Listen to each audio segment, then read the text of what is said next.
জানো, মাঝে মাঝে মনে হয় যে সমস্ত কিছু ছেড়ে দিয়ে দূরে কোথাও চলে যাই। মাঝে মাঝে মনে হয় অনেক তো চেষ্টা করেছি, অনেক কিছুই তো করে দেখেছি, কিছুই তো হচ্ছে না। আমি মনে হয় আর পারবো না। তাদের কথাগুলোই হয়তোবা সত্যি হয়ে যাবে যারা বলে যে তোর দ্বারা কিছু হবে না। মাঝে মাঝে নিজের যোগ্যতার উপরে সন্দেহ হয়। মনে হয় আমি এ পৃথিবীর সব থেকে অযোগ্য ব্যক্তি। আসলে দুঃখগুলো আমাকে এমন ভাবে ঘিরে ফেলেছে যে জীবনের সুখ প্রবেশ করতে পারছে না।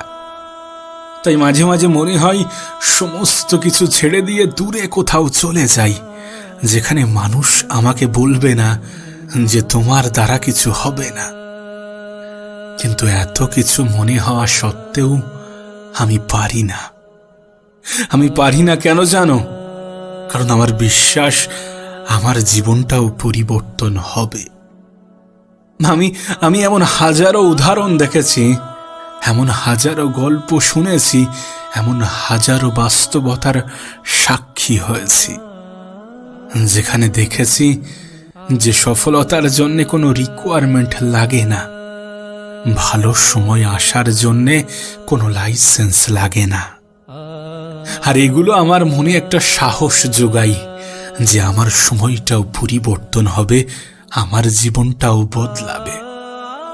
তাই নিজে থেকেই একটা প্রতিজ্ঞা নিয়েছি যে আমি জীবনে ততক্ষণ পর্যন্ত হার মানব না যতক্ষণ না পর্যন্ত আমার স্বপ্নগুলো বাস্তবের রূপ পাবে না, যতক্ষণ না পর্যন্ত আমার মনের আশাগুলো পূরণ হবে না, আমি ততক্ষণ পর্যন্ত হার মানব না। আর আমি জানি যিনি আমাকে পৃথিবীতে পাঠিয়েছেন তিনি আমাকে নিরাশ করবেন না। আমি জানি তিনি আমাকে পরীক্ষা নিচ্ছেন। তিনি তো পরীক্ষা নিয়ে থাকেন, কখনো কাউকে কিছু দিয়ে, কখনো কারোর থেকে কিছু নিয়ে। তিনি আমার থেকে কিছু নিয়ে হয়তোবা আমাকে পরীক্ষা নিচ্ছেন যে আমি কতক্ষণ তানার উপরে বিশ্বাস রাখতে পারি, আমি কতক্ষণ উপরওয়ালাকে বলতে পারি না না না না, এত সহজে হার আমি মানব না। আমি জানি হার মেনে নেওয়াটা অনেক সহজ, আর আমি সেই সহজের অংশ হতে চাই না। আমি লড়বো, আমি ততক্ষণ পর্যন্ত লড়বো যতক্ষণ আমার স্বপ্নগুলো বাস্তবের রূপ পাবে না। আমি জীবনে অনেক কিছু থেকে বঞ্চিত হয়েছি, আমি জীবনে অনেক খারাপ সময়কে কাটিয়েছি, আর সেগুলোই আমার মনে সাহস যোগায় যে সময়টাও পার হয়ে যাবে, সেই সময়টাও আসবে যে সময়টার অপেক্ষা আমি করছি। বিশ্বাস করো, আমি সেই সমস্ত মানুষদেরকে খুব একটা বেশি আনন্দ দিতে চাই না যারা আমার দুঃখে আনন্দ পায়, যারা আমার দুঃখে খুশি হয়, তাদেরকে আমি খুশি দিতে চাই না। নিজেকে দুর্বল প্রমাণ করে তাদেরকে আর বেশি আনন্দিত করতে চাই না। আমি জানি এই মানুষগুলো একটা সময় আমার প্রশংসা করতে বাধ্য হবে। আমি জানি সেদিন দূরে নয় যেদিন আমার জীবনে পরিবর্তন ঘটবে। জানো, আমি আমার মনকে কিভাবে সান্ত্বনা দিই যে আমার সাথে এর থেকেও অনেক খারাপ কিছু ঘটতে পারত, আমার সাথে এর থেকেও অনেক খারাপ কিছু হতে পারত। আমার প্রত্যেকটা খারাপ মুহূর্তে আমি নিজেকে ঠিক এমন ভাবেই বোঝাই, নিজেকে ঠিক এমন ভাবেই বলি যে আমার জীবনে এর থেকেও অনেক খারাপ পরিস্থিতি আসতে পারত, আমি তো এর থেকেও অনেক খারাপ সময়ের সম্মুখীন হতে পারতাম। আমি ওই ভিড়ের অংশ নই যে ভিড় অল্পতেই হাল ছেড়ে দেয়। আমি নিজেও দেখেছি একটা সফলতার পিছনে কতটা বিফলতার কাহিনী আছে, আমি নিজেও দেখেছি। তাই জানি যে জীবনে সফল হতে গেলে কিছু বিফলতার মুখোমুখি হতে হবে। জীবনে ভালো সময় পেতে গেলে কিছু খারাপ সময়ের মোকাবেলা করতে হবে, এটুকু আমার জানা আছে। তাই নিজের মনকে এখনো বলি, যে সময়টা বদলাবে সে সময়টা আসবে যে সময়ের আমি অপেক্ষায়, যে সময়কে আমি আমার জীবনে বারবার পেতে চাই। আর আমি জানি আমার এই খারাপ সময়গুলোই আমার কাহিনীকে আলাদাভাবে ব্যাখ্যা করবে। দেখো, আমি হার মেনে নিতে পারতাম, আমি তো সমস্ত কিছু ছেড়ে দূরে কোথাও চলে যেতে পারতাম, কিন্তু আমি হার মানি না। তার কারণ কি জানো? কারণ আমি মনে করি যে সুখকে কোনো ক্রাইটেরিয়া দিয়ে বেঁধে রাখা যায় না, সফলতার জন্য কোনো ক্রাইটেরিয়া লাগে না। আমি এমন অনেককে দেখেছি যাদের জীবনে সমস্ত কিছু ছিল, কিন্তু তারপরেও তারা জীবনে পরিবর্তন আনতে পারেনি। আবার অনেককে দেখেছি যাদের জীবনে কিছুই ছিল না, তারপরেও তারা নিজের জীবনকে পরিবর্তন করতে পেরেছে নিজের মেহনতের দ্বারা, নিজের প্রতি বিশ্বাসের দ্বারা। আর এটাই তোমাকে বারবার মোটিভেট করে নিজের লড়াইটাকে জারি রাখার জন্যে। এই লড়াইটা জারি থাকবে ততদিন পর্যন্ত যতদিন না আমার আশাগুলো পূর্ণ হচ্ছে, আমার স্বপ্নগুলো বাস্তবের রূপ নিচ্ছে। আমি হতাশ হব না। ধৈর্যকে নিজের জীবনের অংশ, নিজের সব থেকে হাতিয়ার বানাবো। কারণ আমি দেখেছি যে ধৈর্যশীল ব্যক্তিরাই এই পৃথিবীতে সব থেকে বেশি পুরস্কৃত হয়। আমি দেখেছি ধৈর্যশীল ব্যক্তিরাই এই পৃথিবীর সব থেকে উত্তম পুরস্কারটা পাই। তাই আমি হতাশ হব না, আমি হার মানব না। নিজেই নিজেকে বোঝাবো যে লড়াইটা এখনো বাকি আছে, জীবনে এখনো অনেক কিছু করার বাকি আছে। একজন ভালো মানুষ হওয়ার বাকি আছে, একজন ভালো সন্তান হওয়ার বাকি আছে, একজন ভালো স্বামী অথবা একজন ভালো স্ত্রী হওয়ার বাকি আছে, অথবা একজন ভালো বাবা অথবা একজন ভালো মা হওয়ার বাকি আছে। জীবনে অনেক কিছু করার বাকি আছে। আমাকেও একদিনে প্রশ্নটা করা হবে, তুমি তোমার প্রতিবেশী, তুমি তোমার আত্মীয় স্বজন, তুমি এ পৃথিবীবাসীর জন্য কি করেছ? আমাকেও যিনি এ পৃথিবীতে আমাকে পাঠিয়েছেন তিনি আমাকে প্রশ্নগুলো করবেন, আমি জানি। তাই আমার লড়াইটা জারি থাকবে।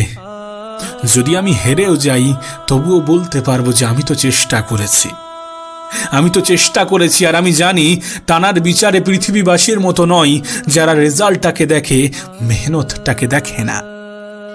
এ পৃথিবীর মানুষ তো রেজাল্ট দেখতে পছন্দ করে। কেউ তোমার মেহনতটা কিন্তু দেখে না, দেখবেও না। কিন্তু তারা হয়তোবা জানে না যে প্রত্যেকটা রেজাল্টের পিছনে মেহনতটাই থাকে।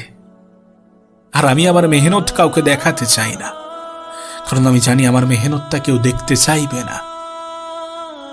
এই পৃথিবীবাসী অর্থের ভিত্তিতে মানুষের ক্ষমতা বিচার করে তো ঠিক আছে, ঠিক আছে, আমিও একটা সময় উপার্জন করব। আমিও এই সমস্ত মানুষের ভ্রান্ত ধারণা দূর করব, যারা মানুষকে অর্থের ভিত্তিতে বিচার করে, যারা মানুষকে পোশাক দেখে জাজ করে। আমি এই পৃথিবীকে বদলাতে পারবো না, তাই কিছু বিষয় উপরওয়ালার উপরে ছেড়ে দিয়েছি। আমি তাদের মতো নই যারা উপরওয়ালার জায়গায় বসে অন্যকে বিচার করে, যারা উপরওয়ালার দায়িত্ব নিতে ভালোবাসে, যারা বিচার করে তুমি ভালো না, তুমি খারাপ, তুমি এটা, তুমি সেটা। আমি সেই সমস্ত পরনিন্দা পরচর্চার অংশ হতে চাই না। আমি শুধু নিজের জীবনকে সুন্দর করতে চাই। আর এ চেষ্টা আমি ততক্ষণ পর্যন্ত চালিয়ে যাব যতক্ষণ না পর্যন্ত আমার স্বপ্নগুলো সত্যি হচ্ছে, যতক্ষণ না পর্যন্ত আমার মনের আশাগুলো পূর্ণতা পাচ্ছে। জানি অনেক কটা খারাপ সময়ের মধ্য দিয়ে জীবন কাটাতে হবে, আমি রাজি, আমি রাজি। আমি হার মানব না ততক্ষণ পর্যন্ত যতক্ষণ না এই পৃথিবীর পরিচালক আমার দেহ থেকে জীবনটাকে বার করে নিচ্ছে।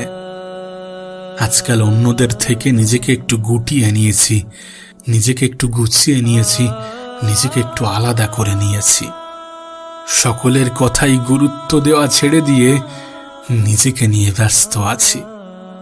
আর এই ব্যস্ততার মধ্যে নিজেকে ভালো রাখার চেষ্টা করছি। যে চেষ্টা একেবারে যে বিফলে যাচ্ছে তেমনটা কিন্তু নয়। অনেকটাই জীবনে পরিবর্তন এসেছে, আরো পরিবর্তন হবে আমি জানি। তাই নিজেকে একটু আলাদা করে রেখেছি। সকলকে প্রাধান্য দিতে গিয়ে একটা সময় নিজেকে ভুলে যেতাম, আজ সেটা হয় না, আর আগামীতেও সেটা হবে না। কারণ আমি অনেক কিছু দেখেছি। এই ছোট্ট এই সংক্ষিপ্ত জীবনে অনেক জিনিসের সাক্ষী হয়েছি। আমি অনেককে মসজিদে বসে সমালোচনা করতে শুনেছি, মন্দির নিয়ে রাজনীতি করতে দেখেছি। ধর্ম নিয়ে খেলা করতে দেখেছি, ধর্মীয় পোশাক পরে অনেক ধর্ম ব্যবসায়ীকে সফল হতে দেখেছি।